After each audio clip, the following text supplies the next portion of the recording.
Real Maharashtra 24 news, आम्ही दाखवतो सत्य। या देवस्थानाची जागा आहे दर्गा नासर जंग परळीमध्ये। तर त्या जागेची 178 एकर जमीन आहे आणि त्या जागेवर बेकायदेशीर दस्तावेज तयार करून बेकायदेशीर फेरफार घेतले, बेकायदेशीर रजिस्ट्री केली आणि बेकायदेशीर नगर परिषदने पीटीआर दिले व बांधकाम परवाना दिला। आज भी तो लोक त्या ठिकाणी अतिक्रम करणं चालू आहे। आज भी ते लोक बेकायदेशीर जे तर जमीन हडप करण्या करून टाकली।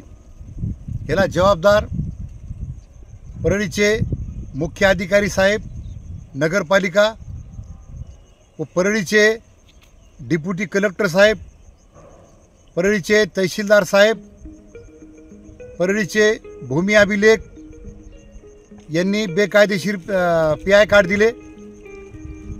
तसेच परळीच्या रजिस्ट्री ऑफिस यांनी सुद्धा बेकायदेशीर रजिस्ट्री केले, कारण की जे जमीन वर्ग 2ची आणि वर्ग 2ची असताना रजिस्ट्री होत नाही आणि रजिस्ट्री करून त्यांनी वर्ग 1 मध्ये केली। तरी आम्ही आंदोलनाच्या मार्गामधून तिथं आम्ही आंदोलन केले परळीमध्ये। कलेक्टर साहेबाला माहीत आहे, कलेक्टर साहेबाच्या कार्यालयासमोर केले आम्ही आंदोलन। अपर जिल्हाधिकारी अंबाजोगाई आम्ही या, कारण की त्या ठिकाणी मोठ्या प्रमाणात राजकारण आहे परळीमध्ये। राजकीय दबाव पोटी आम्हाला न्याय मिळत नाही आणि राजकीय दबावपोटी ज्या लोक आहे राजकीय तिथले यांचा सुद्धा त्याच्यामध्ये समावेश आहे। त्या जमिनीमध्ये survey number 41, survey number 42, survey number 43 त्याला जबाबदार ह्या सर्व महसूलचे अधिकारी, नगरपालिका आणि यांनी त्या देवस्थानाला आखरीला न्याय मिळाला नाही। त्या देवस्थान पाडायचा सुद्धा यांनी तयारी केली। त्या ठिकाणी त्या देवस्थानाचा पुरावा नष्ट करण्याची तयारी केली। मग त्या ठिकाणी आम्ही ताबडतोब JCP आणलं होतं त्या देवस्थानाच्या बाजूला, आम्ही ताबडतोब अडविलं म्हणून ते रोकारोकी झाली। पण नगर परिषदेने काय आम्हाला मदत केली नाही। नगर परिषदेने अतिक्रमाच्या विरोधात काही तक्रारी घेतली नाही आमची। त्या देवस्थानाची आज सुद्धा इटामाना होती, कारण की तिथंच लोक लगीव करतात, तिथंच लोक इटामाना करतात।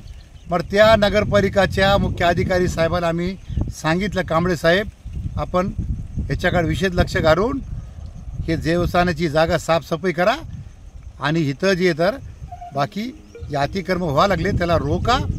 आणि ज्या ठिकाणी आज 1 कोटीमध्ये 1 फ्लॅट विकलं, त्या ठिकाणी 1 कोटीमध्ये 1 फ्लॅट, अशा परळीच्या सर्वे नंबर ची जागा याचे 41, 42, 43 आम्ही आमचा संघर्ष चालू आहे। कोर्टामध्ये न्यायालयामध्ये मी गेलो, डिप्युटी कलेक्टर साहेबाला मी तक्रार दिली। डिप्युटी कलेक्टर साहेबांनी सुद्धा परळीचे यांनी सुद्धा त्याच्यावर या लोकाला चिरीमिरी खाऊन त्या सारासार केली।